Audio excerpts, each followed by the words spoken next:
Welcome back, Playing the Game Pod, episode 8. We're getting through them now, nearly at 10, nearly at double digits.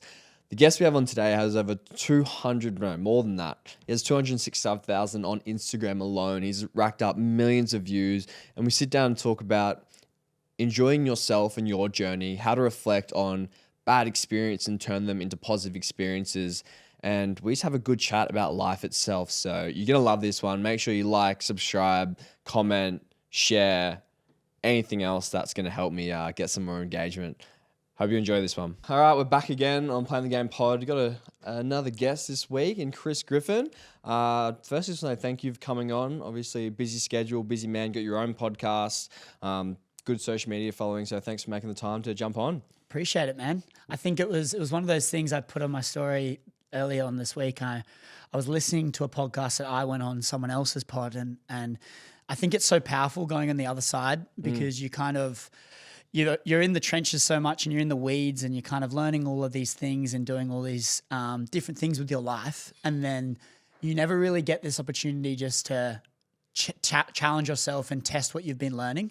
So then when I was like, okay, I put on my story, I'm like, I want to go on someone else's pod. I don't care whose it is. I'm just going to see who gets interested. And then I ended up picking you because I was like, honestly, and shout out to the studio, is the reason I picked it is because you had a studio and you had these mics, because I look at it and go, okay, at least you're taking it seriously, which is good. So I'm glad to be here, man. All right, shout out to the studio. If anyone's looking for a sponsor, the studio, Social Lab in Burleigh. No, as I said, thank you. One thing I was did a bit of research, and as I do every guest, I would like to get a bit of an understanding of my guests and they're coming on. And it was interesting sort of having a look at, as we spoke before, and I scrolled down to the start of them all, Chris Griffin, and I did some work and research, and I found it interesting to describe you, I guess, because you got your fitness and you got the Whoop sponsors, so you got sponsorship, you got brand deals, it's like you're doing AI. How would you you're introducing someone new, how would you describe yourself?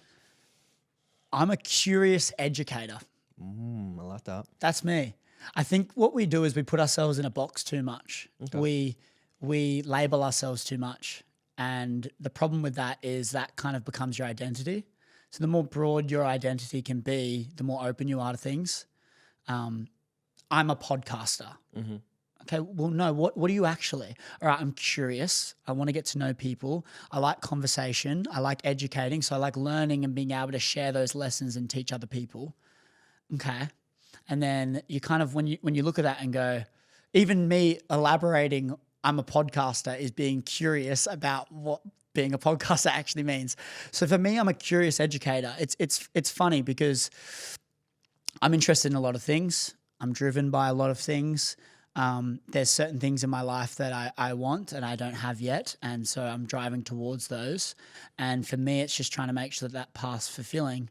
And for me right now, I'm looking at that going, I want to teach, share, and inspire people in whatever area that is, in my strengths, which is health and wellness and fitness, but then equally with mind and emotional intelligence and business. And so if I can then share those lessons and help other people on their path, like that's the ticket for me. And then the key to that is just being curious, so I can constantly be learning to then be able to share new lessons to people. Love that explanation. Talk a lot about learning and educating. Where do you get your knowledge from? Like, I think I've had a look at your profile and you have a bit of mentors. What podcasts or books to listen to? Where do you get the knowledge from? You seem like a very insightful, obviously your Instagram page, you're always doing motivational speaking, and I just listen to them sometime. Like, where do you come up with enough content, all these ideas? So where do you draw inspiration from and get your education from? My past self and my past lovers are my biggest teachers. Mm-hmm. People can have all these different people that you can learn from online, but truly where you learn is by doing and by learning from your mistakes. And I think when I look at it and go, there's probably there's 5 main people in my life that inspire me the most. And it's Stephen Bartlett, who's got biggest podcast in the world, Matthew McConaughey, all right. He's just the charisma about him, his storytelling capabilities, his willingness to be able to just go against the grain and just be such an awesome character and man, and challenge the norm a bit. I love that. Sam Hope, my best friend. who just inspires me every single day at how hardworking, determined he is, how selfish he is, and selfish in a good way in the sense that he knows what he wants and he does that and he doesn't sort of sacrifice anything. And then the fourth person's my ex-girlfriend because of how selfless she is and how she always wants to give and always wants to do things for others. And she's so kind and caring. And I've still got a somewhat of a relationship with her now, just like friends, and she inspires me a lot. And then the fifth person is me. Me last week, me last month, me yesterday. And it's constantly making sure that I know that I'm getting better. And when I make mistakes, don't blame it on everyone. Take extreme ownership. And through that, you get answers. You asked me before, how do I have all of these thoughts? And it's like, it's fucking a lonely journey. And I just spend a lot of time by myself. And when you spend a lot of time by yourself, you learn a lot and you come up with things that are unique and that aren't just regurgitated stuff that's online. And I think that's the power in people online, honestly. Like, I think the way that you can differentiate a person who's actually legit and someone who's just walking in someone's shadow is how unique the things they say are. When you hear them, when you hear them say something, do you go, I've never heard that before? Or do you go, oh, that was Alex Hormozy, he said that one, or oh, that was old mate there. And so, like, how unique are the things that you're saying? Because the more unique, you've probably come up with that conclusion yourself. And that means you've probably been through some shit to come up with that conclusion. I like that. When we spoke before, you draw inspiration from yourself, and that's how you sort of get a lot of your content ideas when you go to record that. So anyone who doesn't know, I think it was July last year, you someone challenged you to do a post a day. And you said, no, I'm going to do 2 posts a day. And then by the end of that month, you had over 100K followers. Is that about on correct? Instagram and TikTok combined, there's over 100. I showed you a photo on the walk here. It was June 14th. It was June. It was basically exactly a year ago. June 14th, I had 500 followers. That was day 14 of this challenge. And that was the day that my TikTok video started like going quite well, and then the Instagram started picking up as well, and that's kind of when it all started to change for me. Here we are. When you do these videos, are you scripting them, you're pre-recording? Do you know what you're going to say before, or you just chuck the camera on, press record, and you just speak from the heart? Last year it was all scripted, so for the most part I would probably 18 out of 20, like 9 out of 10 videos would have been scripted. So the way the workflow would work is I'd go to the cafe after I'd trained and swam in the ocean. I'd go to the cafe, and while sipping a coffee, I would look at a blank notes pad and just write whatever came to mind. And then I'd put myself in someone's shoes and go, how would they be feeling? And I'd write it from their perspective. A lot of the things that I was writing, I wasn't going through myself, but I was trying to relate to people. So for me to do that, I'd put myself in their shoes. So I'd write at the top a topic. I'd go like, right person, wrong time. And I'd go, okay, how can I make someone that's in a situation in their life right now where they feel like they've met the right person, but it's at the wrong time? How can I make them feel that? And that's from the very start. So I go, okay, how can I make them feel that? So I'm like, let's relate to them. So I'll start writing down. If you look at my notes, I've got like thousands of notes because they're all just like ideas and scripts. And then I would write that script, refine it, make it better, compelling. And when I'd read it in my head at that cafe, like, do I feel it? And a lot of the time I would know when a video was viral before I'd even press record because the script was so powerful. And so I did that, and then you'd have to remember the script because you can't read off the script. You have to remember the script. So it's like countless reading. Sometimes it would take 20 takes to get a video right. And then you record it, and you've got to make sure that delivery's there. You've got the pauses in the right section, and then when you're editing it, there's this whole process people don't see. They just see the end result and they're like, holy shit, I felt that. Yeah. And I kind of go they're like, oh, this guy's special. We just spent 7 hours from start I'm to like, finish. dude, I was doing 2 of these a day. I was spending hours every single day scripting, writing, and filming and editing. And so no, it wasn't a fluke. It wasn't like it was planned. It was a lot of work, and yeah, it paid off, which was good. What were you doing, I guess, before that? Sort of, what was your motivation? Like, were you just like, I'm just want to grow my TikTok or want to grow my Instagram? Like, what were you doing before that? Were you always into business? We spoke earlier, so I know a bit of the answer, but were you always into business? And you're like, oh, I want to be a creator so I can do this. Or you just like, I'm just going to sort of do this and see where it goes. Where it all stemmed from was at school. I was this cool kid, and I just was this. I was a fuckwit. It was, sorry if I pardon my French, but I just was this cool guy that got the girls to do all of his work and just like run amok. I wouldn't be friends with me at school now, and I overnight in grade 12, all my focus and motivation switched from being that guy to business, and I didn't bring a single workbook to school. I started reading books and starting like Amazon businesses and stuff like that. And like we did all this stuff in school and like I switched all my focus and motivation. At the same time, I lost all my friends. They didn't answer my calls. They didn't, and I've spoke about this story heaps, so I'll skim over it, but I lost all my friends, and it was the hardest year of my life, like to the date at that point, because no one would answer my calls. And I was like this cool kid that no one wanted to be part of. I stopped going to school, and then I'd rock up to school after not going for like 2 weeks or something. Like, oh, Mr. Businessman, I'd take the piss. I went to a state school, and yeah, it was quite confronting. It was quite challenging, and a year went by. And I left and moved to Sydney, and I started a software company. We raised $80,000 at a valuation of $800,000 for this business that we did called WoWo Washing, standing for wax on, wax off. And then all of a sudden, all my friends at school that went to uni had all dropped out. There was only one friend left that in uni. Everyone had dropped out. And I was like, and they're all coming to me for advice. And I was just thinking, there's something fucked up about this system. There's got to be something wrong. There's a flaw in the system. So then I went, okay, I want to start helping people bridge that gap from school to the real world. So that's the journey I went on. I just went on, it was called Primed University, and I wanted to help people bridge that gap and teach them fundamental skill sets that they're going to be able to have for the rest of their life.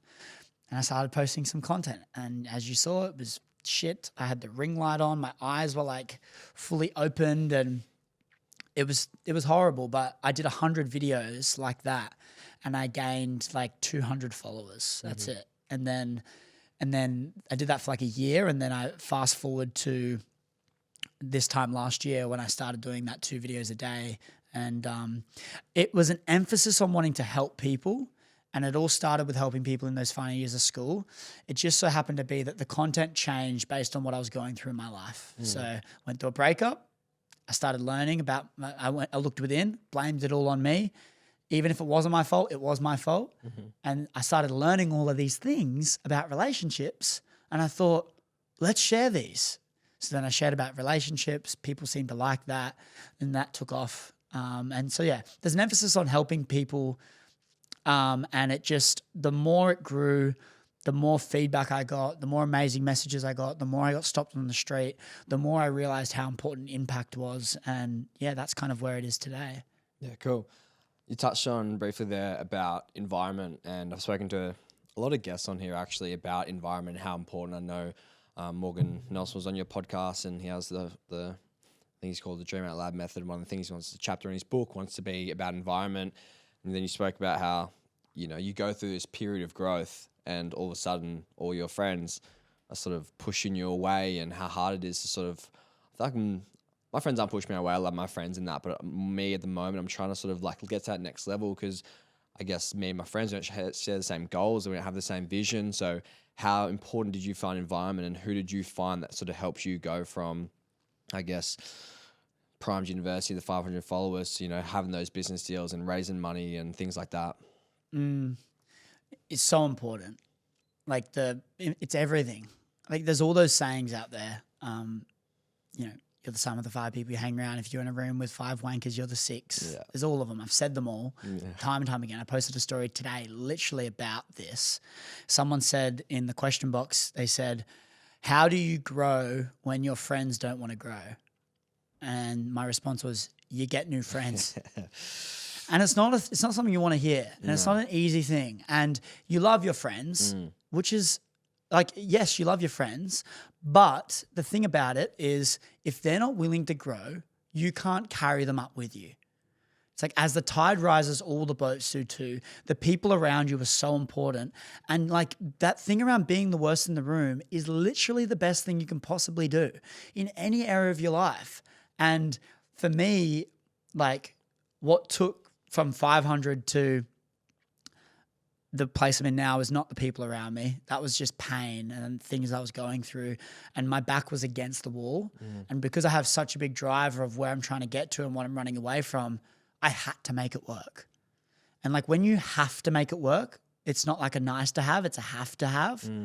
Like all of a sudden there's this fire in you that makes you push more than everyone else.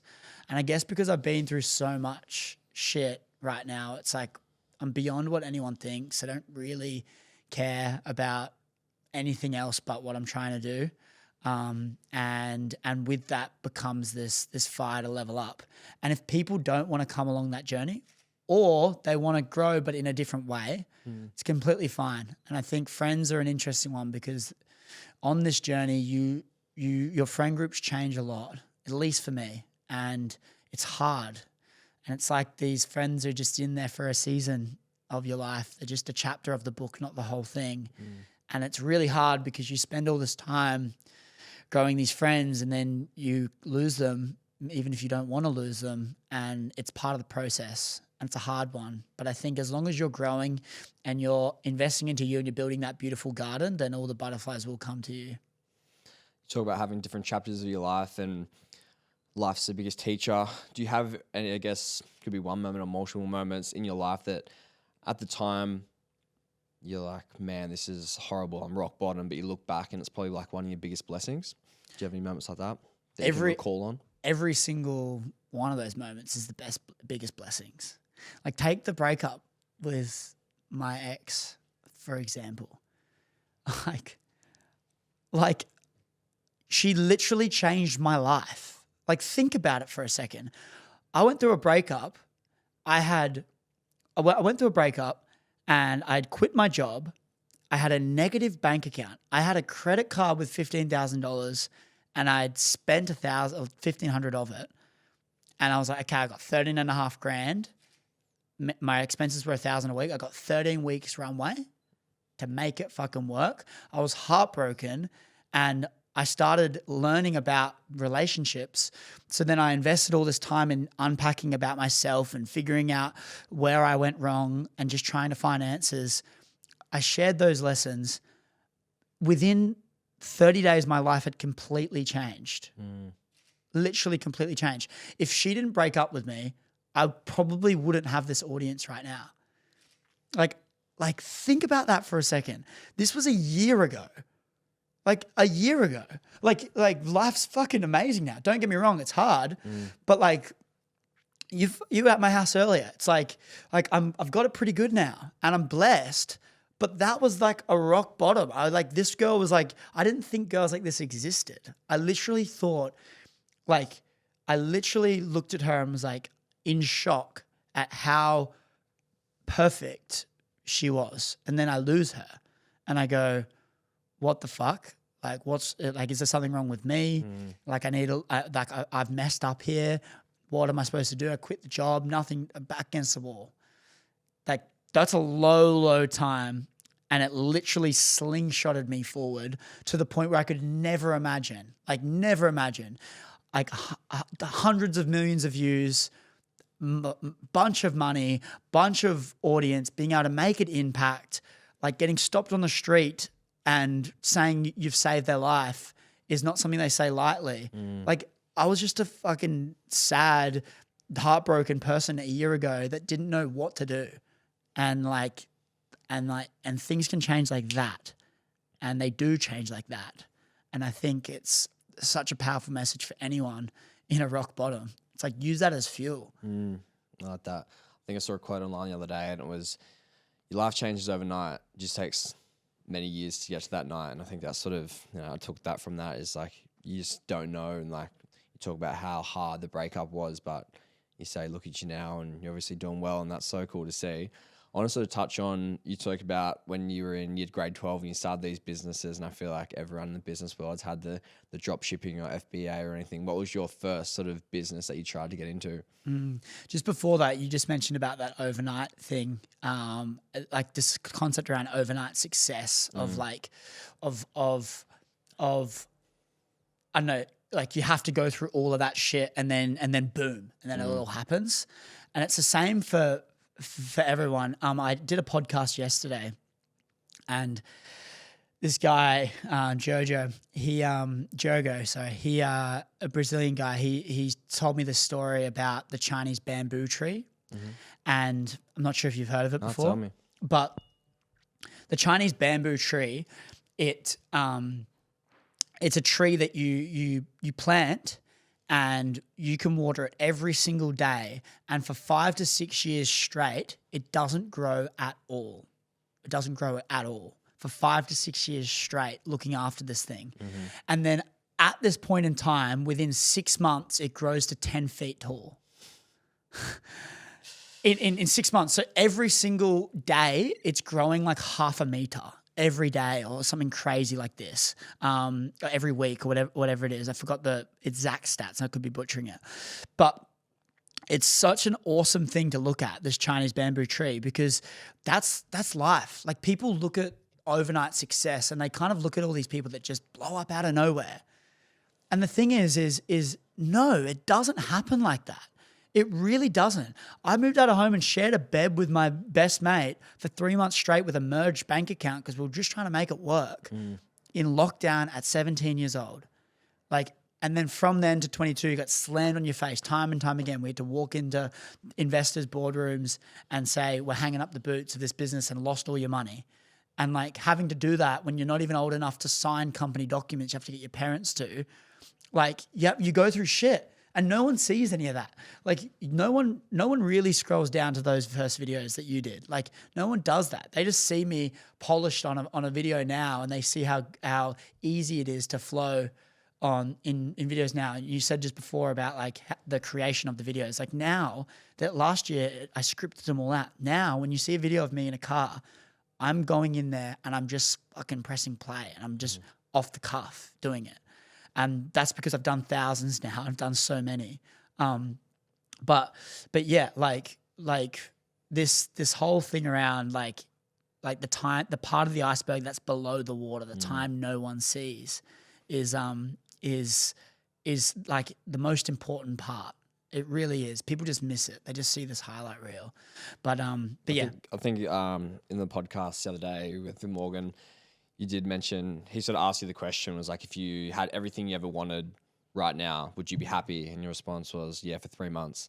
And I guess that you talk about the bottom of the iceberg, and the journey's half the fun. I had a friend on here, he's Olympian, and he was so focused on the destination for so long. And then he sort of just, after he went to the Olympics, he sort of reflected and was just like, no, like changed his whole mindset. It was like, no, the journey is part of the fun. And going through, I think he was referencing you from that podcast as well, like you need the dark to shine the light and things like that. So I do think something I always took for granted. My fiance just tries to sort of help me stay level, and it's just like, no, you just got to enjoy the now. Whatever happens each day, like enjoy that rather than just so chasing forward goals, goalpost moves. So I think that is a pretty cool lesson. Yeah, it's so important. And, you know, I talk about it so much, and people might be listening and going, mate, you talk about this good and bad yin and yang thing all the time.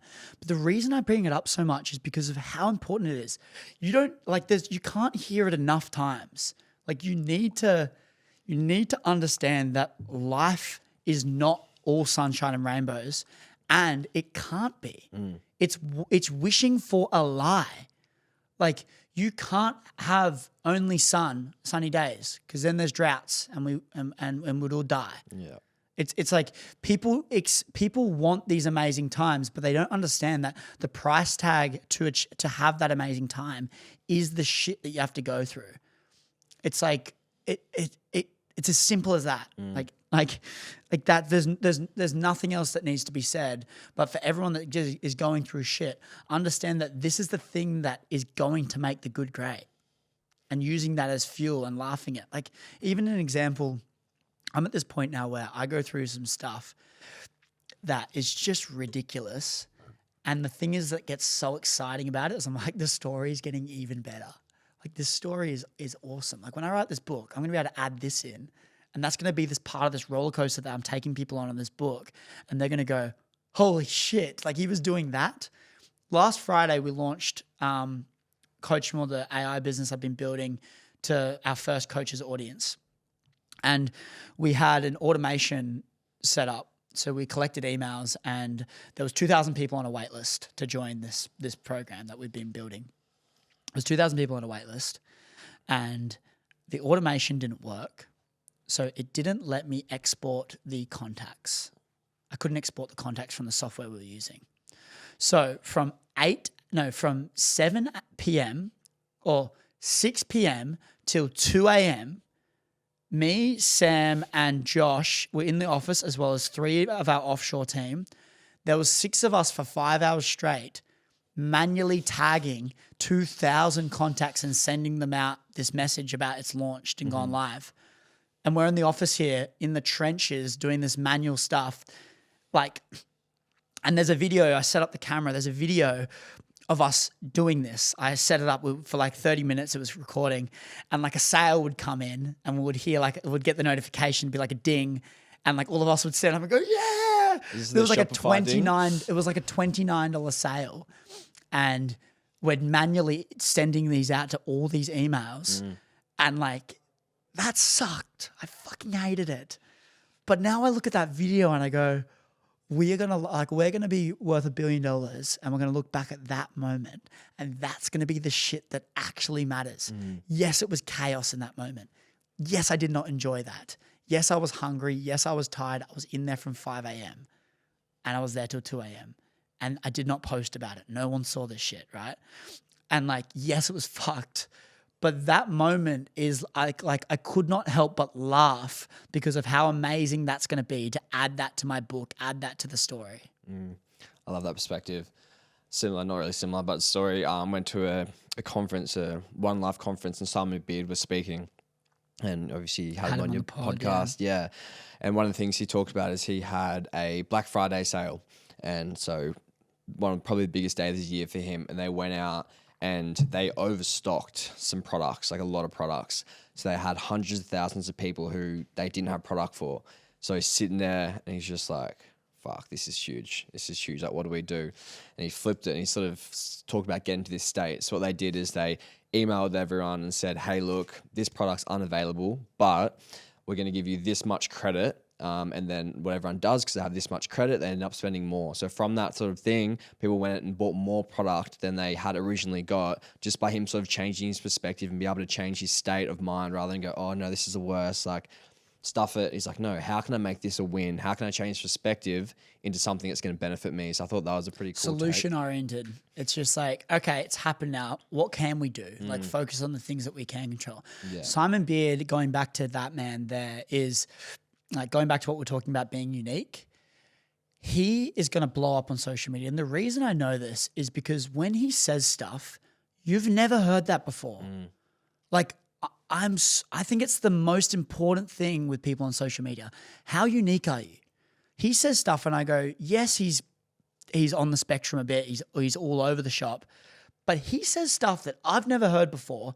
And I go, holy shit. Like, he's been through stuff and he's come up with conclusions and he's learnt. Because I look at this stuff and I hear him say something. I go, I've never heard anything like that. But that is gold. That is amazing.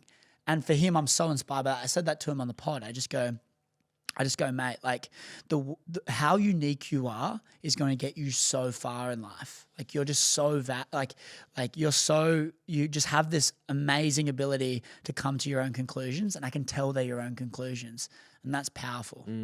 I guess for him as well, and credit to him, is the fact that he sold Coach Kings for what, 600 million or something. Yeah, like it was a valuation of 600. He got 300 mil cash, and the other 300 mil is in shares, and it's down 90% right now. Yeah, I remember. You know what news is like. Simon Beard loses all his money after sale, but he's still got the 300 million cash. Anyway, what I like is the fact that He's sold that. He got 300 million, and he's still out there hustling. He's still out there like, all right, this he could. I've seen his house. Did you do the podcast at his house? At his house, yeah. That place is insane. It's like a resort, and he has all that, but he's still like, you know what? I still want to do more. I still want to go out, and he has that drive to go every single day, and that's pretty awesome. Yeah, his house is so inspiring. It's a $50 million resort, and his penthouse, which is across 4 stories, selling it for $30 million right now, which is wild.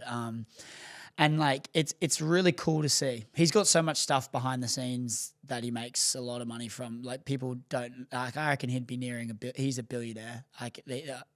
People don't know a lot of the stuff that he does, but he's a proper baller. Like even when you type, that's $80 million of property just in the 2 houses, let alone everything else he has. I love he shared a video, I think it was yesterday, and it was sort of like everyone sees Culture Kings and how big it was, and then he flashed back and showed the video of him at the market stall just on that grind. So it's cool just to sort of see that, that rags to riches sort of story. You've 18 pods in 18 weeks, is that correct? Is that... Yeah. How you've got, I know you're going to say all of them and they all taught you something, but what are some of the things that you've sort of stand out? Like what have you learned along this process from different guests you've had on? You know what I honestly, selfishly saying this, the biggest lesson I've learned, the biggest growth I've had, from this pod is listening back to myself speak every week. Like it's mind blowing to me that people have a podcast and they don't listen to the episodes back because your biggest teacher is yourself. Andrew Tate talks about it. When he goes on a pod, he listens to it back 5 times and makes sure he can improve the way he speaks. Because what happens is, like, when you're listening to yourself for an hour speak, you say ums, you say ahs, there's filler words, there's lines that you say when you say it's like and all these sorts of things, or when you say you know what I mean, or if you say all these different filler words and they're just habit, right? If you go and actually listen to yourself speak and go, okay, I've said 26 times on this pod. Next week, I'm going to try say it 15.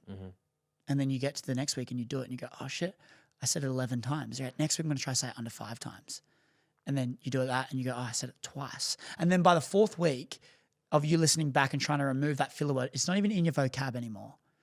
And so the biggest lesson for me is going, the only pod I really listen to, unless I have some more spare time, is my own pod every week. Because I'm listening to my way of, like I'm treating it like I want to become the best in the world at this thing. Like Tom Brady review on his game tape. Yeah, well, it's like I want to become the best in the world at this thing. So let's A, watch what the greats are doing and try and copy them or make it my own.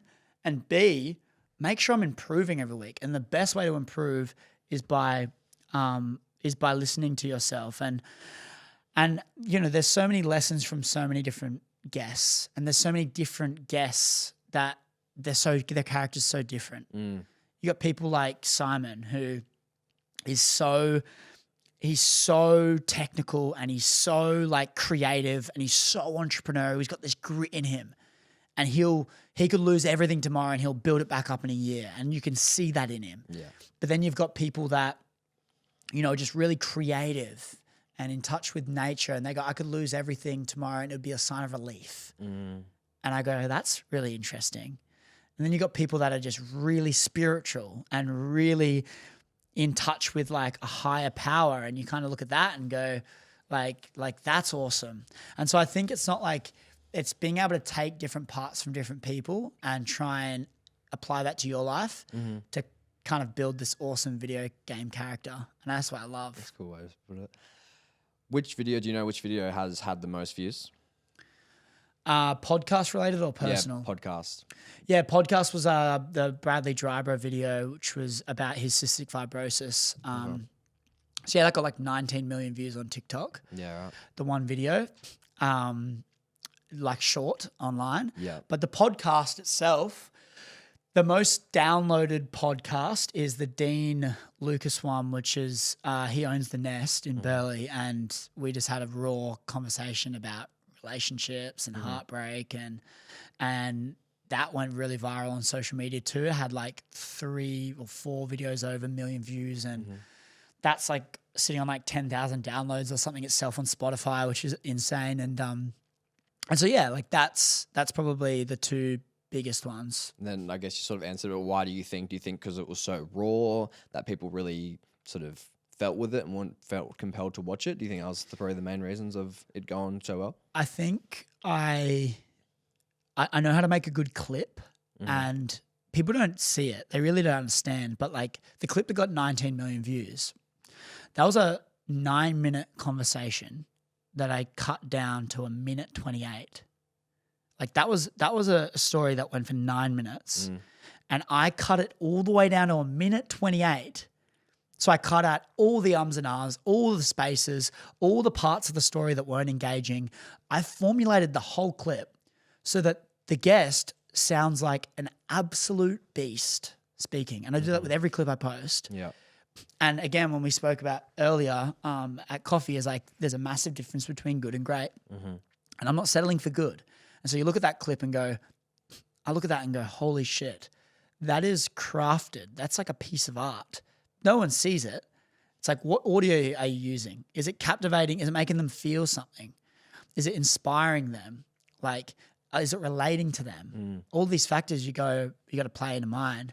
And the clips is what grow the podcast. It's like, how can you make a clip that makes people want to share it, makes people love it, but then also makes them go listen to the long form? Yeah. Because that's what you want at the end of the day. The podcast, you want them to grow the long form. So yeah, there's all these thoughts that go into it. But yeah, that's probably how it went really well. Tell me about what makes a great clip. You talk about there's a whole formula, the whole process into it. Like when you're sitting down to clip the podcast or those reels, or when you're looking for, what are some of the key areas that you're looking for to help that you said before, I know when I write or I create this script that it's going to go viral. Like what are some of the key things you're looking for when you're making these? And the thing is, what's crazy about this is I can tell everyone this, they're not going to be able to replicate it. And like, it's just the reality. You can try, but like I've gone through like 6 editors and they all make shit clips. I can't do it. Even paying really good people over in the States, they can't make it. But when it comes to like a clip, it comes down to feeling. So how is the person watching this going to feel? So what's the topic? Like, what are they talking about? Okay. And in that moment, like the topic that they're talking about, who's the person that's going to feel this? And how do you want them to feel? And when you put yourself in those shoes, when you're writing a video, when you're editing a video, when you're delivering a video, that's where the special power comes. So for me, when I listen back to a podcast and cut down that 9 minutes to a minute 28, I'm going, okay, he's talking about his story of when he nearly died and he was getting rushed to the hospital and his life flashed before his eyes. Okay. I need to keep stuff in there that people can visualize when they're speaking. So he went to the laundry sink and he spat out this pool of blood. It's okay, I'm going to leave that in. It's a bit gruesome because he brings up the blood again a little bit later in the story, but I had to cut that out because if I bring that in, there's too much blood going on. It's a bit grotty. So I cut that bit out, but I need to keep that bit in because they can visualize when he's running over the laundry sink, there's that metal sink and he spits out that pool of blood. You can imagine this pool of blood just hits the bottom of the sink and splatter. You can visualize that. So I'll leave that part in.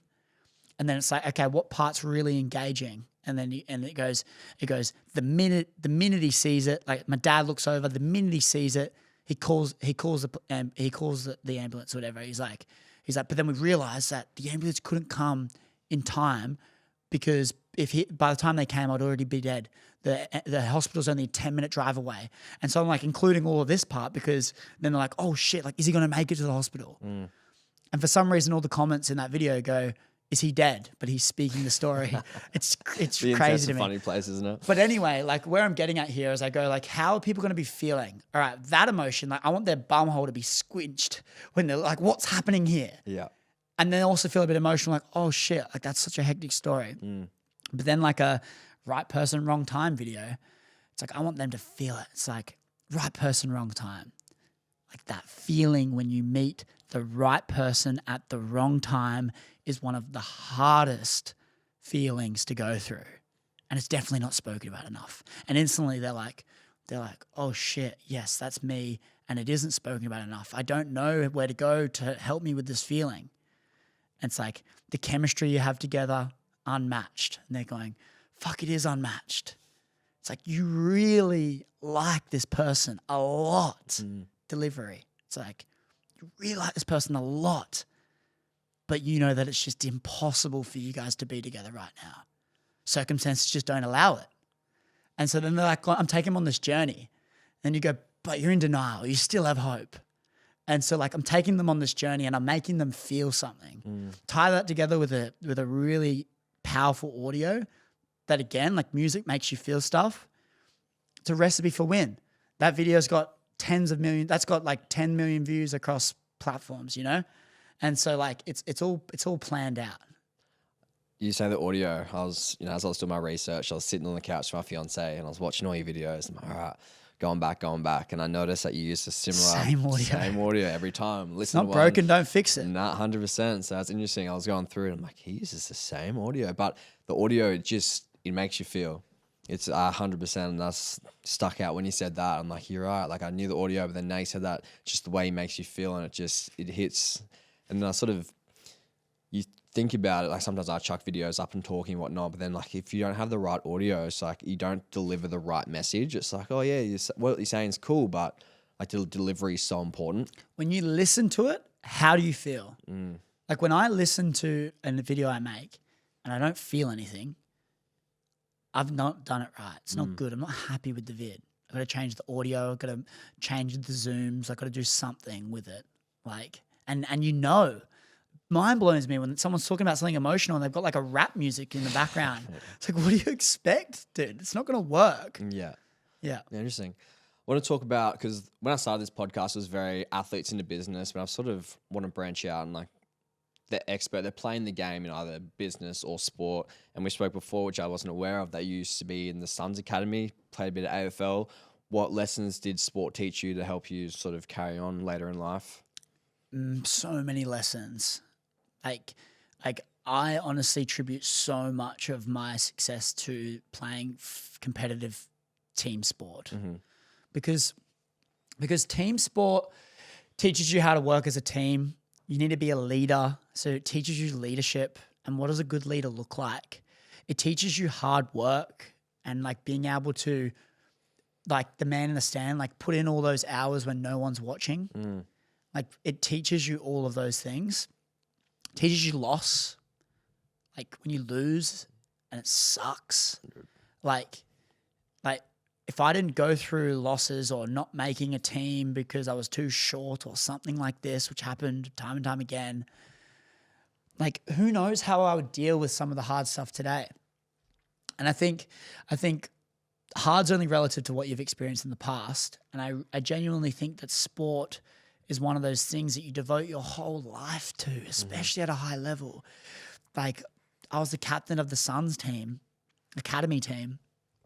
And like, so you're tying in all this pressure of being a leader, and then you have a bad game, and then like all this stuff happens. And I think honestly the big lessons is the work that no one sees, the man in the stand, we used to call it, is like when you're on that oval doing laps when no one's watching, pretend that the most important person's in the stand watching. That's cool. Because you need to give it that. It's the work you put in when no one sees that matter. And they're probably the biggest lessons that I learned from sport. Not going to get the quote exactly right, but I saw someone mention the other day, and it was who you are when no one's watching is like your true definition of yourself. So if you go home and you're like, oh yeah, I'm an elite athlete. You go home, you're eating KFC, you're not doing your extras. Like, but are you? It's like you got to be that person all the time, which I think is probably a bit of a key lesson. Don't let the demons in. I think like the commitments you hold to yourself are the most important thing. Like that line, like, don't let the demons in. Like the ice bath is getting extremely hard. It's getting cold now. What time was it this morning? 4:30. Like it's getting extremely cold at like in the mornings now. And like, I don't want to go in there. And like, I hate it. It's horrible. But I know if I don't get in there, I'm going to let the demons out. And I'm going to let the demons in. I'm going to think to myself, fuck, I didn't. I tell everyone that I go in this ice bath, but I didn't even do it. I'm a fraud. Yeah. And that weight that you have to carry by not doing it is horrible. Like the commitments you hold to yourself are so important. How do you go through life? You set that alarm the night before with the intention of waking up. I do not care what you tell yourself in the morning. The snooze button is not like you press snooze, but you wanted to get up at that time. Like, what are you doing? Like for me, I think I've gone through so many phases of the snooze phase where I press snooze like 4 times. And like recently I'm having this thing where I go like, if I press snooze and I keep sleeping, I am going to feel like shit. And that's how most people live their life. I think the commitments you hold to yourself are so important. The like self-esteem, like when you look at in the mirror, who looks back and are you proud of who looks back? And that's more important than everything else. Talk about how hard it is to get up in the morning. Do you have a routine the night before? You set your plan? Like, I know some people are very methodical in the night before, write the routine, write the goals, write all that stuff. Do you sort of do that, or you just I know that I have to get up and that's how it is? Yeah, I don't do that. I have a plan on what I'm doing the next day, because then there's a reason to get up. Yeah. Like if you have nothing to do, fuck, it's easy to press snooze. 100. Like so easy. Like especially when what you do is you get in an ice bath. Like I try and get in the ice bath within 5 minutes of my eyes opening. 5 minutes of me waking up. Like I get up. Today was 10 minutes because my alarm went off at 4:30 and I got in there at 4:40 because it was fucked. Oh God. But the way like I stood there like thinking about it. And then like the thing is about it is like I knew I was getting in there, but the thing is I just sat there like thinking, I'm like, this is hectic, and everything in my mind is telling me all these different things that I should be, like all these different things that why I shouldn't be doing this. I'm about to go train. Like I don't want to be cold and all that while I'm training. Like, and like the thing that I come to is I just go good. Like Jocko Willink, just everything's good. She breaks up with you, good. You get injured, good. Like whatever happens, good. Like focus on the things you can control and go, okay, shit's happened. It's meant to happen. Good. More challenge. Good. Like more character building. Good. Like it's important. And I don't have a routine. If I've got shit to do, I get the shit done. And the most ease I have is when I tick things off the to-do list. If I've got a list of all these things to do and I don't do it, I feel like shit. So for me, I go like, to help with my mental health, it's by doing things and getting stuff done. Yeah. I guess from that you sort of touched on a little bit, but we spoke about it earlier as well, what are your big goals? Have you could sort of, when you talk about before you have a company and it's going to be $1 billion company, you want to write a book and that, what's your North Star? What is like the reason you sort of get up longer than a day? Like you have to do this today, but like why are you doing those things each day? Like what's the reason? What are you working towards? They're life goals. I talk about this a lot, but a money goal doesn't drive me enough. And I don't think it drives anyone enough for as long as I want it to drive me for anyway. A money goal doesn't drive me. A car doesn't drive me. A house doesn't drive me. A dream day, an average Tuesday, that drives me. Like my dream day, like, and everything about that and what that is. And when I encompass it, like even on my phone, like my screensaver, like I put it on my story the other day, but like my screensaver's got like all these things that I put on there. Like that shit drives me. Like when I look at this, I go, okay, there's a house overlooking the water with my partner. There's me writing a book out in nature. There's me touring the world with that book. There's an epic love story on there. I'm a curious educator, #1 podcast. Like all these things, they drive me. And all the photos are AI generated as well. I generated them with AI because to represent the AI business that I'm building. So like the dream day for me is what drives me. It's like like in extreme depth. Like it's like so clear. Like if I read you my dream day, you'll be able to picture the whole thing. Yeah. It's like the automatic blinds begin to open up, and I slightly shuffle myself up to a seated position as I watch the sunrise over the balcony in my house that overlooks the water in Palm Beach. It's like a few minutes later, my wife begins to wake up, and she comes up, puts her hand on my shoulder and kisses me on the cheek and says, "Good morning, babe." Like everything's crystal clear and like run down, like everything's clear. That inspires me because it's actually tangible. It's like a life. And for me, it's like, okay, to achieve that, I need to be fit and healthy and driven and switched on so I can attract my dream wife. So that piece to the puzzle is there. I need to earn money so that I can unlock all of that time and unlock all of those places and things that I want. Like all of that is needed, but the thing that's actually driving me to achieve that is that life. Because money, you're not earning money to earn money. You're earning money because it's the lifestyle that the money unlocks that we're chasing. If you can get really clear on what that lifestyle is and what you want that to be, and there's a big enough driver for you to achieve that, like that's the inspiration. Like that's what gets you out of bed. That's what springs you out of bed in the morning. Yeah, cool. I spoke about with Matt Sharma the other week, had him on the pod, and we sort of started talking about like different advantages, and I sort of phrased it as like an unfair advantage. Do you think you had any unfair advantages that sort of helped you through life? Obviously, you had so much setback and things. Do you think there were things that I guess helped you in a different way? What do you mean by unfair advantage? I think Matt Sharma was like sort of, he was always just driven and always had that work ethic, and he sort of was put in environments to be able to surround himself with different things. So I guess different things that sort of happened that helped him succeed, I guess, in a way. Does that make sense? No.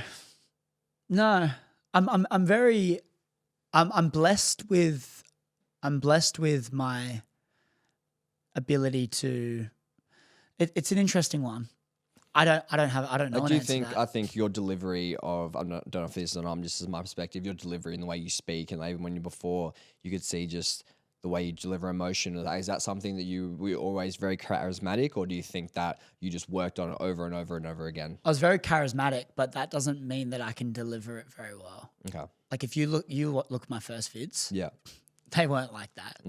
And so, no, but I wish I could had it on hand, but it's funny because people say this all the time. Oh, you're just lucky that you're confident in front of camera. Say this all the time. And I'm like, no, I was not confident in front of camera. Like this has taken reps, a lot of reps. Like when you look, there was this transformation video I did, and it was the first video I filmed that I sent to someone. It's like, hello everyone. And like my eyes like this, it's like, it's horrible. It's so bad. Like everyone has to start somewhere and recognize that your videos that you post right now are going to be shit and you're going to get better. But I think the number one thing, and this is why I encourage everyone to get a sales job at some point in their life, the sales job is what taught me, like communication. I think communication is the most important skill set you can possibly have. And the way you learn that is by reps, and the way you get reps is by sales.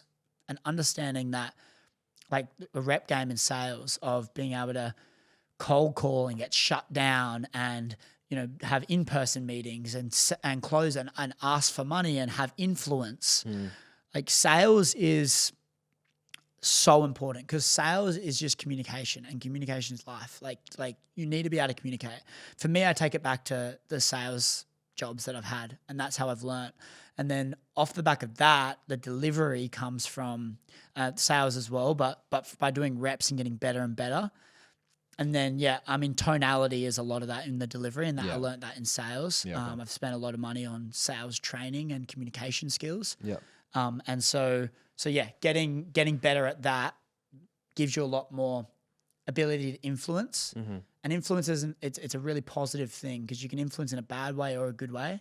And for me, I like to use it for the good.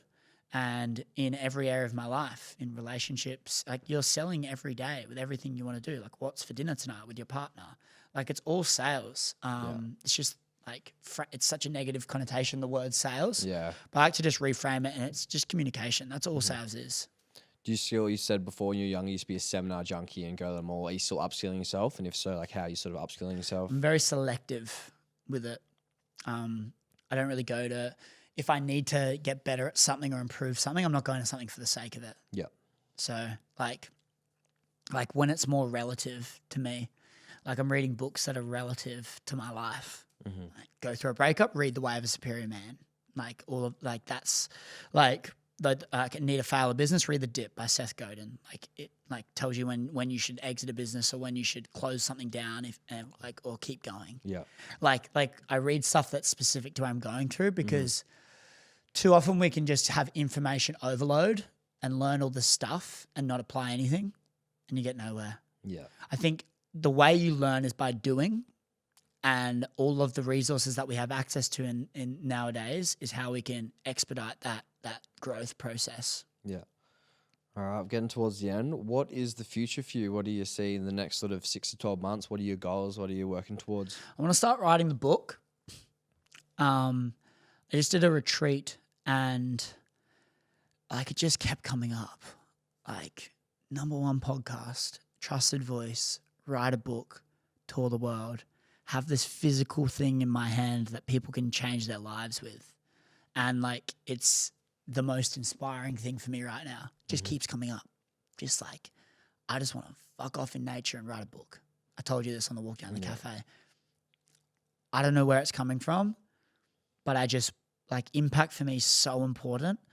And like the book thing for me is where I really feel like I can take it to that next level, be able to share this story that I've been on this journey and share the lessons within that.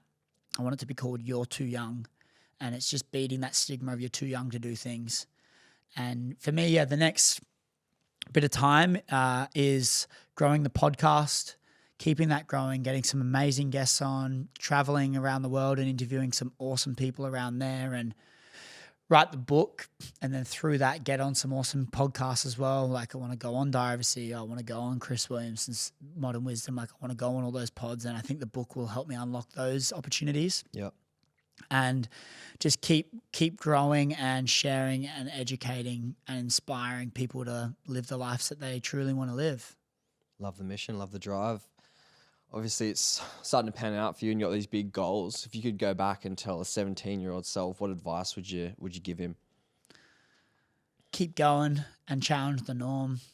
I would just say to him, like it's going to be fucked. You don't know what you're signing up for, but that's the best part. I'd just say to him, like that thing that you want to do it. Don't do it for anyone else. Like what your parents think you should do, they love you and they do it with the best interest in heart, but it doesn't fucking matter. It doesn't. And the things that your friends want you to do, you love them. They care about you. They want the best for you most of the time, but it doesn't fucking matter. Like do the things that you truly want to do, and with an emphasis on learning and leveling up yourself. And when you do that, everything else will level up in your life. And I genuinely believe that. I think when you can start doing things for you, that's when your life starts to change, because it's like you're gonna actually feel like you feel accomplished. Like imagine getting to the end of your life and you have lived in someone else's shoes. You've said yes because it's gonna make someone else happy. Imagine sitting in your deathbed. All the people that told you to live the life that you just lived are dead, so they don't matter. And you're sitting there with your dick in your hand, pardon the French, and you're like, fuck, I didn't give the things that I wanted to do a crack. Yeah. Think about how that feels. We talk about feeling. Think about how that feels. Imagine living a life that's not even yours. That's how most people live their life. Basically everyone. And it's never been easy now to stand out. So I'd say to my younger self, mate, you're on the right path. All those people that are shutting you off and making you question whether you're on the right path, don't listen to them. Keep going, and your future self will thank you. Last question. I'd like to finish with this one. I've just given you a free billboard in the middle of the city. What are you going to put on that billboard? Could be a quote, could be a lesson, could be a word. What are you chucking on there? Get back up. I was going to say get back up. I reckon we get slammed on our face so much, especially when you're trying to achieve greatness. And most of us get slammed and don't get back up. They kind of fail and then that's it. That's them done. But the ones that have the grit in them, that want to keep going, that are driven, like they're going to get slammed on their face and no one's watching, no one cares, no one's coming to save you. But you've still got to get back up. And I think, I think that's a powerful message. Off the spot, that's what I'd think of. Like it. I just quickly before, I like how you talk about being great and how easy it is to be good. And I think one of the things about being good is you don't really go outside your comfort zone. You sit in your comfort zone, so everything's sweet, so you don't have to fall down just because everything's good. But when you try to be great is when you start, as you said, you get slammed on your face, you get slammed on your face, and a lot of people are just like, oh, if I just be good, if I just be average, I don't have to experience that pain. So I think that's such a key thing. Like, yeah, to be great, it's going to hurt and you're going to go through some trials and tribulations, but that's just part of the fun. But like, what's the point of living if you don't? Exactly. Like, what's the point? People might think that's extreme. What's the fucking point? Like, what is the point if you're not willing to at least try and achieve some level of significance in your life? What's the point? You get one shot at this thing. Like, you get one shot and you just want to comply with everything. Like even Matthew McConaughey, when he says, he's like, it's not about if you break the rules. It's about if you get caught doing it. And he's like, if you break the law, it doesn't matter. It's about getting caught. You don't want to get caught. And I love that because he's like, let's just challenge the norm a little bit. I'm not saying break the law and do stuff with malicious intent. That's horrible. And I think that'll make you go in horrible places and karma's not going to be on your side. But I'm saying just go against the norm a little bit. Like, give it a crack. What do you have to lose? Like I just look at people and go, you are just living a shit life and it's by choice and you're being a victim and everything's not your fault and the world hates you. And as soon as you start taking ownership and giving things a crack, I think that's when you'll start having more meaning in your life and that's where you actually create something special. Let's finish on that. That's a great way to end it. Where can anyone find you? Just look up Chris Griffin and you'll either find Family Guy or you'll find me. I did find that when I was researching. I'm like, didn't even think about it. Chris Griffin, I just get these Family Guy. It's so funny. I think a goal of mine would be one day, hopefully I can overtake Family Guy. Yeah. No, just more Chris Griffin on socials. My podcast is called The Pocket Podcast. Honestly, just more Chris Griffins on everything. So hopefully you give that a little search and you'll be able to find some more about my croaky little voice. Thank you for spending the time to come on and share the word, and I wish you best on your mission. Appreciate you, man. Doing good things, and I'm glad to be on the show today. Thank you. Thank you, man.